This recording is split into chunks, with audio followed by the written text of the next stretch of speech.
Dear students, আজকের ক্লাসে আমরা যে গল্পটা পড়তে যাচ্ছি সেটা হচ্ছে তোমাদের ক্লাস 12-এর 4th সেমিস্টারের খুব গুরুত্বপূর্ণ একটা গল্প। যে গল্পটা শুধুমাত্র তোমাদের পাঠ্য বিষয় হিসাবে বা পরীক্ষার জন্য গুরুত্বপূর্ণ তাই নয়, এটি হচ্ছে তোমাদের জীবন বদলে দেওয়ার একটা গল্প। এবং এই গল্পটার নাম হচ্ছে 3 কোশ্চেন।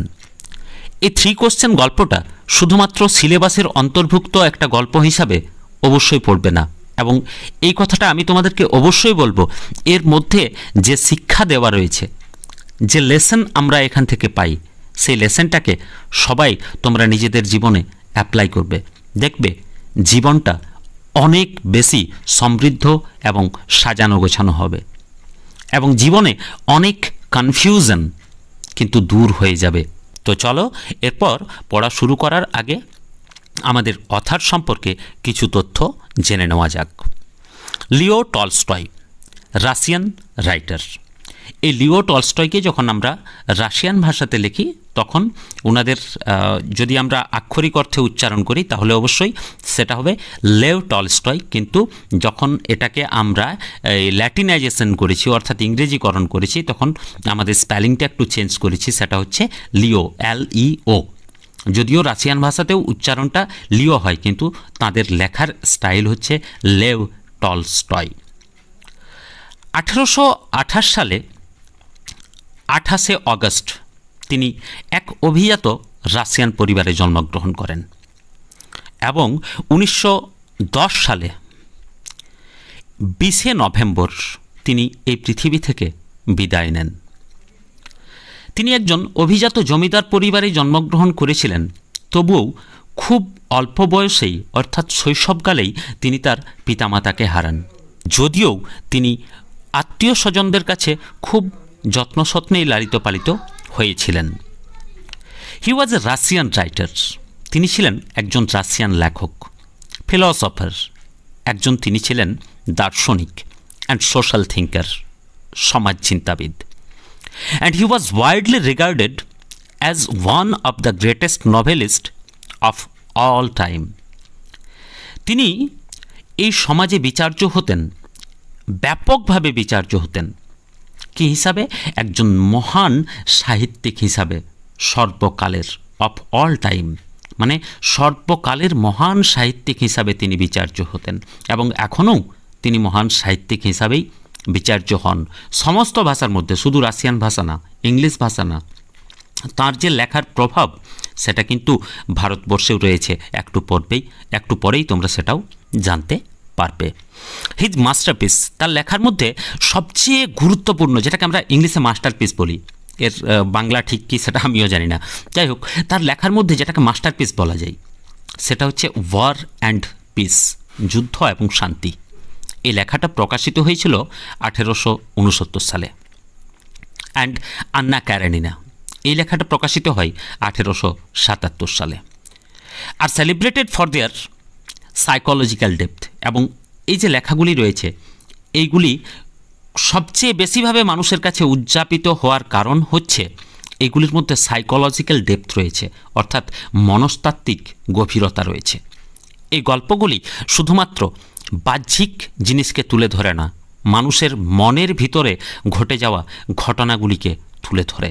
সেই জন্যই এইগুলির গুরুত্ব মানব সমাজে খুব বেশি, এবং হিস্টোরিক্যাল অ্যাকুরেসি রয়েছে এই লেখার মধ্যে, মানে ঐতিহাসিকভাবে নিখুঁততা রয়েছে এই গল্পের মধ্যে। তার এই দুটো গল্প যেগুলো বললাম, ওয়ার অ্যান্ড পিস এবং আন্না ক্যারেনিনা, এই দুটো গল্পের মধ্যে ঐতিহাসিক নিখুঁততা রয়েছে, অ্যান্ড প্রফাউন্ড ফিলসফিক্যাল ইনসাইট, এবং এর মধ্যে গভীর, প্রফাউন্ড মানে হচ্ছে গভীর দার্শনিক অন্তর্দৃষ্টি রয়েছে। সেই জন্যই এই দুটো লেখাকে আমরা অবশ্যই মাস্টারপিস বলবো। যদি কোনোদিনও সময় হয় পরবর্তীকালে তোমরা অবশ্যই এই দুটো পড়াকে, যদি ইংরেজি নাও পড়তে পারো, সেক্ষেত্রে এখন তো বুঝতেই পারছো আজকাল নেট জামানাতে কোনো অসুবিধা নেই, এর বাংলা ভার্জনও পাবে, সেই বাংলা ভার্জনও তোমরা পড়ে নিতে পারো। আমি তোমাদেরকে সাজেস্ট করবো এইগুলি পড়ার জন্য। Tolstoy's early works such as childhood, boyhood and youth, 1852 থেকে 56 মধ্যে এগুলি প্রকাশিত হয়। তার লেখার এইগুলি কোনগুলো না চাইল্ডহুড, বয়হুড এবং ইউথ। এগুলো বাংলা বলছি না, কারণ বইগুলোর নামই ওইগুলো, সেই জন্য এগুলো প্রকাশিত হয় 1852 থেকে 56। অ্যান্ড সেভাস্টোপল স্কেচেস 1855 সালে প্রকাশিত হয়। এবং এই যে সেভাস্টোপল স্কেচেস 1855 সালে প্রকাশিত হয়, তার মধ্যে যে জিনিসটা প্রতিফলিত হয়, রিফ্লেক্ট হিজ পার্সোনাল এক্সপিরিয়েন্স, তার ব্যক্তিগত অভিজ্ঞতা প্রতিফলিত হয়, অ্যান্ড অবজারভেশন অফ ওয়ার, এবং যুদ্ধ সম্পর্কে তিনি, অর্থাৎ তিনি একজন সৈনিকও ছিলেন। এই কথাটা আগে বলিনি, এখন বলে দিচ্ছি। তিনি একজন সৈনিক ছিলেন। তাহলে সৈনিক হলে অবশ্যই যুদ্ধ সম্পর্কে তার যে প্রথম হস্ত অভিজ্ঞতা, অর্থাৎ ফার্স্ট হ্যান্ড এক্সপিরিয়েন্স থাকবে। সেই ফার্স্ট হ্যান্ড এক্সপিরিয়েন্স এবং যুদ্ধকে তিনি খুব ভালোভাবে পর্যবেক্ষণ করেছিলেন। সেই পর্যবেক্ষণগুলি প্রতিফলিত হয়েছে এ সেভাস্টোপল স্কেচেস নামে যে গল্পটা লিখেছেন তিনি, বা উপন্যাসটা, সেখানে প্রকাশিত হয়েছে। However, he later underwent a spiritual transformation. যদিও পরবর্তীকালে তার স্পিরিচুয়াল ট্রান্সফরমেশন হয়, অর্থাৎ আধ্যাত্মিক রূপান্তরণ হয়, leading to his advocacy of pacifism. এবং পরবর্তীকালে তিনি যে জিনিসটার প্রবক্তা হয়ে ওঠেন সেটা হচ্ছে শান্তিবাদ, প্যাসিফিজম। প্রথমে তিনি একজন সৈনিক ছিলেন, আর সৈনিক থাকলে হিংসাটা থাকাই স্বাভাবিক, কিন্তু পরবর্তীকালে তার কি হয় না স্পিরিচুয়াল ট্রান্সফরমেশন হয়, অর্থাৎ আধ্যাত্মিক রূপান্তর হয়, এবং তিনি শান্তিবাদের কথা বলতে শুরু করেন। His letter fiction including the death of Ivan Ilyich 1886, 1886 সালে প্রকাশিত ডেথ অফ আইভান ইলিচ এই গল্পটি, অ্যান্ড রিজারেকশন 1899।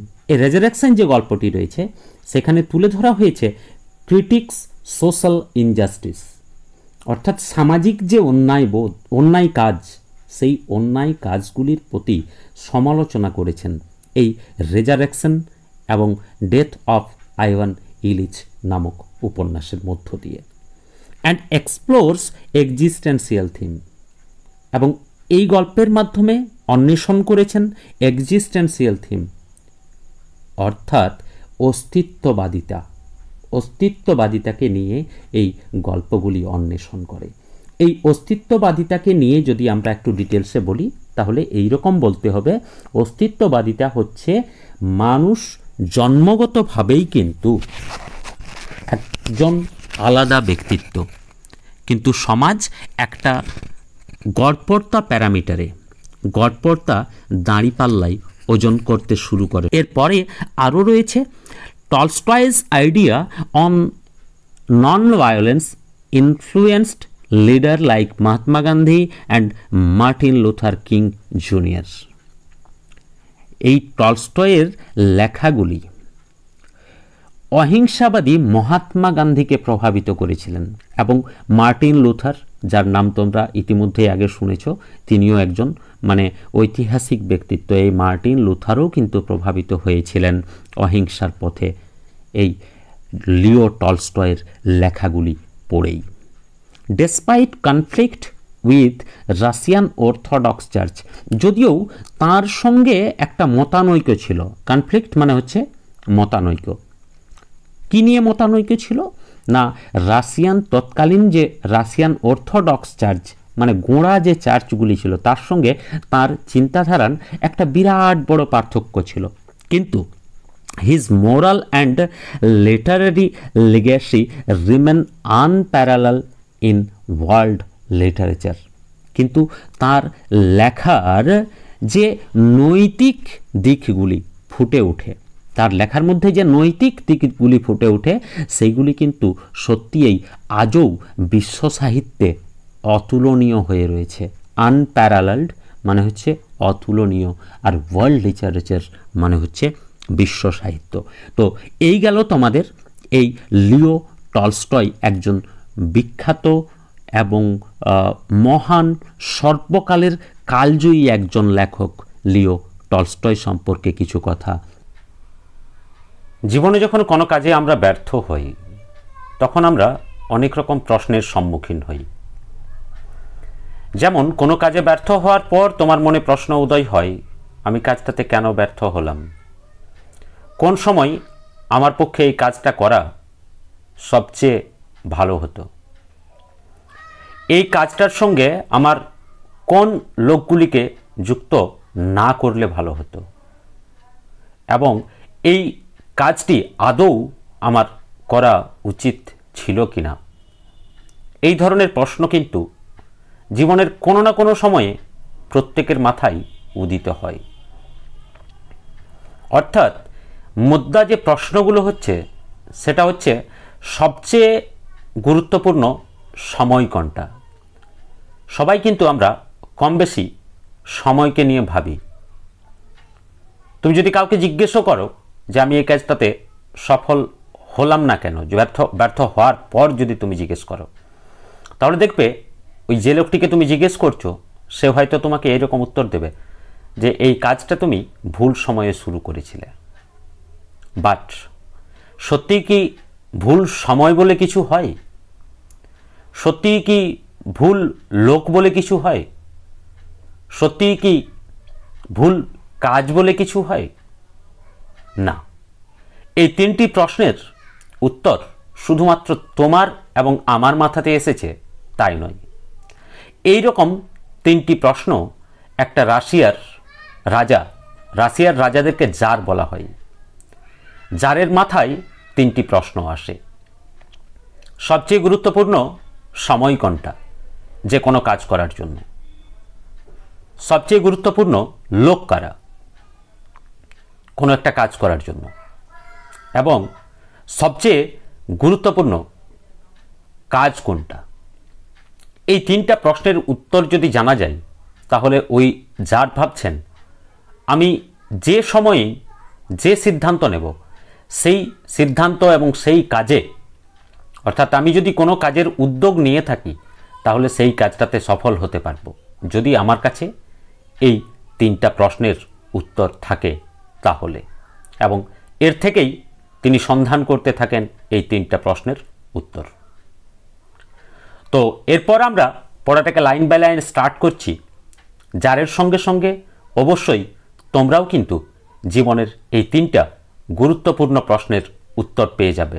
সঙ্গে থাকো, পুরো ভিডিওটা মন দিয়ে দেখবে।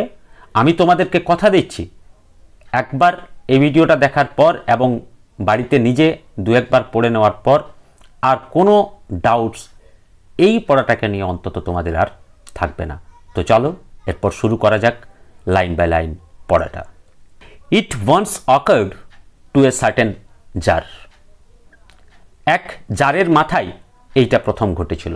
এইটা কোনটা সেটা একটু পরেই তোমরা জানতে পারবে। এখন তোমরা জেনে নাও জার মানে কি। জার হচ্ছে রাশিয়ান রুলারদেরকে আর রাশিয়ার রাজাদেরকে কি বলা হয়? জার বলা হয়। অর্থাৎ রাশিয়ার এক কোনো জনৈক রাজার মাথায় এটা ঘটেছিল। কি ঘটেছিল? That if he always new, যদি তিনি সর্বদাই জানতে পারতেন, দ্য রাইট টাইম, সঠিক সময়টা, টু বিগিন এভরিথিং, সব কিছু শুরু করার। অর্থাৎ তিনি যদি জানতে পারতেন সব কিছু শুরু করার সঠিক সময়টা। If he knew who were the right people to listen to. If he knew, যদি তিনি জানতে পারতেন, who were the right people, কারা সঠিক লোক, টু লিসেন টু, যাদের কথা তাকে শুনতে হবে, অ্যান্ড হুম টু অ্যাভয়েড, এবং কাদেরকে এড়িয়ে চলতে হবে। অ্যান্ড অ্যাবাভ অল, সর্বোপরি, ইফ হি অলওয়েজ নিউ, যদি তিনি সর্বদাই জানতে পারতেন, what was the most important thing, সবচেয়ে গুরুত্বপূর্ণ জিনিস কোনটা, টু ডু, করার মতো, অর্থাৎ সবচেয়ে গুরুত্বপূর্ণ কাজ কোনটা যেটা তিনি করবেন, তাহলে কি হতো না, হি উড নেভার ফেল, তিনি কখনো ব্যর্থ হতেন না, ইন এনিথিং, কোনো কিছুতেই, হি মাইট আন্ডারটেক, যে কাজটার তিনি উদ্যোগ নিতেন। আন্ডারটেক মানে উদ্যোগ নেওয়া। And this thought having occurred to him, এবং এই চিন্তাটা তার মাথায় আসাতেই, হি হ্যাড ইট প্রোক্লেমড, তিনি ঘোষণা করে দিয়েছিলেন, থ্রু আউট হিজ কিংডম, তার রাজ্য জুড়ে। কিংডম মানে হচ্ছে রাজ্য। That he would give a great reward, তিনি একটা বিরাট পুরস্কার দেবেন টু এনিওয়ান, একজনকে বা একের বেশি জনকে, হু উড টিচ হিম, যে বা যারা তাকে শিখিয়ে দেবে বা বলে দেবে what was the right time for every action, প্রত্যেকটি কাজের সঠিক সময় সম্পর্কে যারা বলে দেবে তাদেরকে তিনি পুরস্কার দেবেন। And who were the most necessary people, এবং সবচেয়ে গুরুত্বপূর্ণ লোক কারা। And how he might know, তিনি কিভাবে জানতে পারবেন। What was the most important thing to do, যে কোন কাজটা তাকে করতে হবে। এই তিনটা প্রশ্নের উত্তর যে বলে দিতে পারবে তাদেরকে তিনি পুরস্কৃত করবেন। And learned men came to the tsar, এবং তারপর লার্ন মেন, শিক্ষিত লোকেরা, পণ্ডিত লোকেরা, কেম টু দ্য জার, জারের কাছে এসেছিল। But they all answered his questions differently, কিন্তু তারা সবাই তার প্রশ্নের উত্তর ভিন্ন ভিন্ন দিয়েছিল। ডিফারেন্টলি মানে ভিন্ন ভিন্ন বা আলাদা, অর্থাৎ তারা সবাই কিন্তু তার প্রশ্নের উত্তর ভিন্ন ভিন্ন আলাদা দিয়েছিল। আর তোমরা বুঝতেই পারছো, একটা প্রশ্নের উত্তর যদি বিভিন্ন হয়, বিভিন্ন রকমের হতে পারে, কিন্তু একটা প্রশ্নের উত্তর আলাদা আলাদা হবে না, বিভিন্নভাবে হতে পারে, উত্তর কিন্তু একটাই হবে। যতক্ষণ না পর্যন্ত কোনো প্রশ্নের উত্তর একটাই হচ্ছে ততক্ষণ পর্যন্ত সেই উত্তরটা সর্বজন গ্রাহ্যনীয় হবে না। এই ক্ষেত্রেও কি হয়েছিল না, যার যে প্রশ্নগুলির উত্তর পেয়েছিল সেগুলি কিন্তু ডিফারেন্ট ছিল, ভিন্ন ভিন্ন ছিল, আলাদা আলাদা ছিল। In reply to the first question, প্রথম প্রশ্নের উত্তরে, সাম সেড, কিছু লোক বলেছিল, that to know the right time for every action, প্রত্যেকটি কাজের সঠিক সময় জানার জন্য, ওয়ান মাস্ট ড্র আপ, অবশ্যই একজনকে আগেভাগেই এঁকে নিতে হবে, ইন অ্যাডভান্স মানে আগেভাগেই, a table of days, month and years, অবশ্যই একজনকে আগেভাগেই দিন, মাস এবং বছরের একটা তালিকা তৈরি করে নিতে হবে। টেবল মানে হচ্ছে তালিকা। And must live strictly according to it, এবং অবশ্যই তাকে ওই তালিকা অনুসারে কঠোরভাবে, স্ট্রিক্টলি মানে কঠোরভাবে, অ্যাকর্ডিং টু ইট অর্থাৎ ওই তালিকা অনুসারে তাকে কঠোরভাবে বাঁচতে হবে। অ্যাকর্ডিং টু মানে অনুসারে।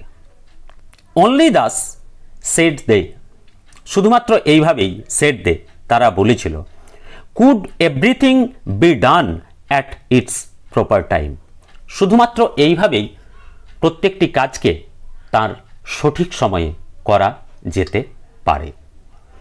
আদার্স ডিক্লেয়ার দ্যাট, অন্যরা বলেছিল যে it was impossible to decide beforehand, অন্যরা ঘোষণা করেছিল যে আগেভাগেই কোনো কাজের সময় নির্ধারণ করাটা খুব অসম্ভব।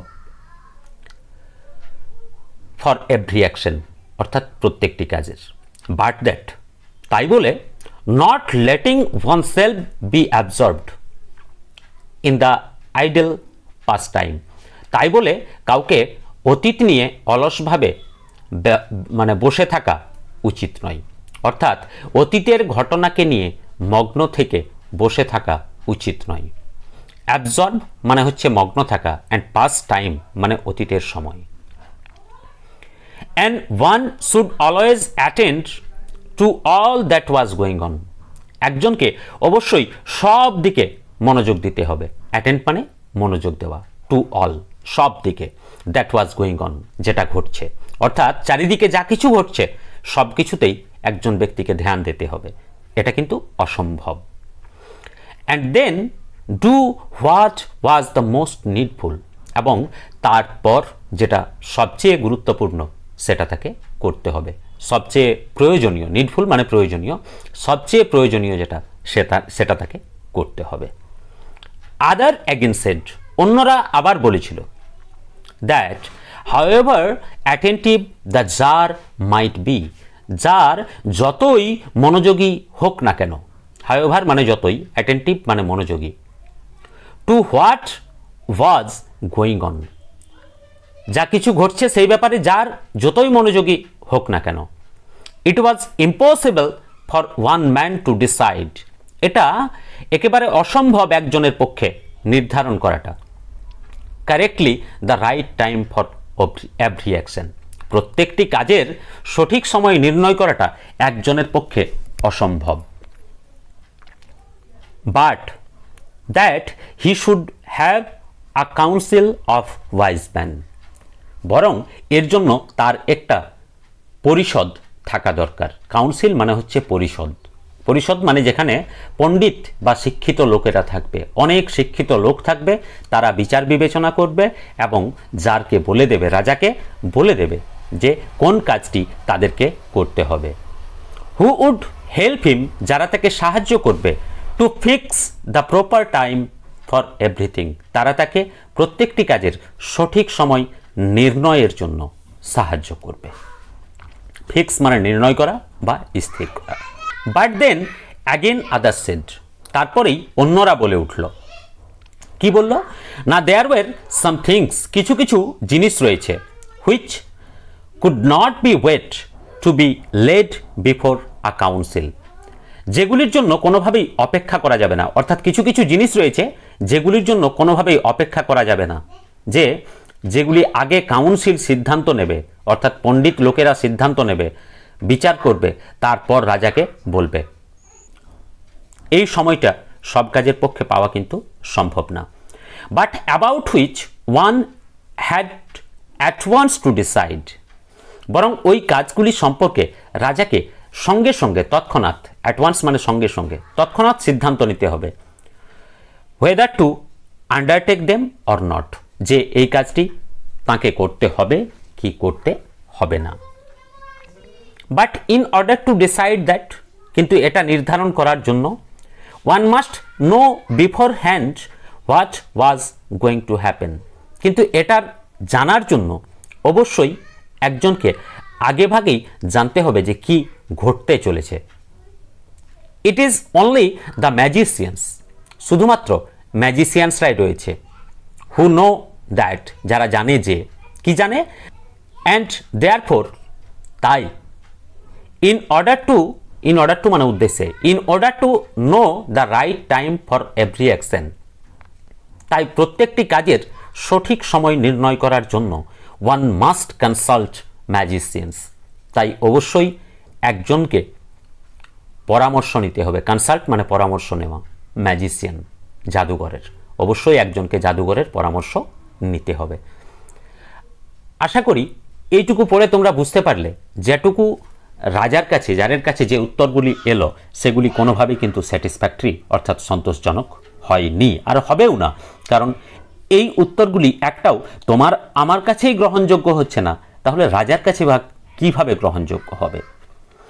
ইকুয়ালি ভ্যারিয়াস ওয়ের দ্য আনসার্স, সমানভাবে বিভিন্ন উত্তর পাওয়া গিয়েছিল, ভ্যারিয়াস মানে বিভিন্ন, টু দ্য সেকেন্ড কোয়েশ্চেন, দ্বিতীয় প্রশ্নটারও।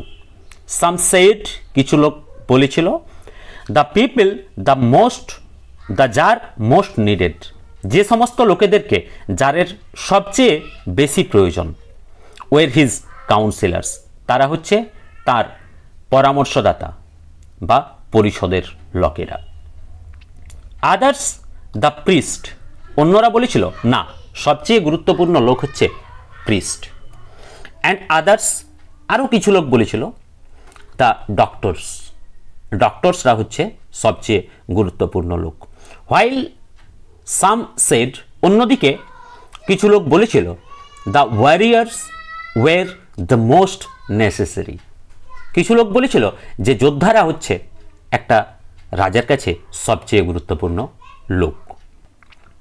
টু দ্য থার্ড কোয়েশ্চেন, তৃতীয় প্রশ্নের ক্ষেত্রেও, as to what was the most important occupation, তৃতীয় প্রশ্নের ক্ষেত্রে যেটা ছিল যে সবচেয়ে গুরুত্বপূর্ণ অকুপেশন, পেশা বা কাজ, অকুপেশন মানে পেশা বা কাজ, সবচেয়ে গুরুত্বপূর্ণ পেশা কোনটা। সাম রিপ্লাইড, কিছু লোক বলেছিল the most important thing in the world was science, সবচেয়ে গুরুত্বপূর্ণ কাজটা হচ্ছে এই পৃথিবীতে বিজ্ঞান। আদার সেড, অন্যরা বলেছিল, ইট ওয়াজ স্কিল ইন ওয়ারফেয়ার। কিছু লোক বলেছিল না, সবচেয়ে গুরুত্বপূর্ণ কাজ হচ্ছে ওয়ারফেয়ার অর্থাৎ যুদ্ধ। অ্যান্ড আদার সেড, অন্যরা বলেছিল, অ্যাগেন আবারও বলেছিল, that it was religious warship. আরও কিছু লোক কী বলেছিল না, সবচেয়ে গুরুত্বপূর্ণ কাজ হচ্ছে রিলিজিয়াস ওয়ারশিপ। রিলিজিয়াস মানে ধর্মীয়, আর ওয়ারশিপ মানে পূজা অর্চনা। তাহলে এইভাবে তিনটি প্রশ্নের উত্তর কিন্তু যার ভিন্ন ভিন্নভাবে পেয়েছিল। আজকে এই পর্যন্তই থাক। পরের ক্লাসে আমি তোমাদের জন্য নিয়ে আসছি বাকি অংশটা। অবশ্যই যদি কোথাও কোনো অসুবিধা থাকে তোমরা আমাকে কমেন্টের মাধ্যমে জানাবে, আর ক্লাসটা যদি ভালো লাগে তবে অবশ্যই তোমার বন্ধু এবং বান্ধবীদের মধ্যে শেয়ার করবে। Thank you, thanks for watching the video till the and.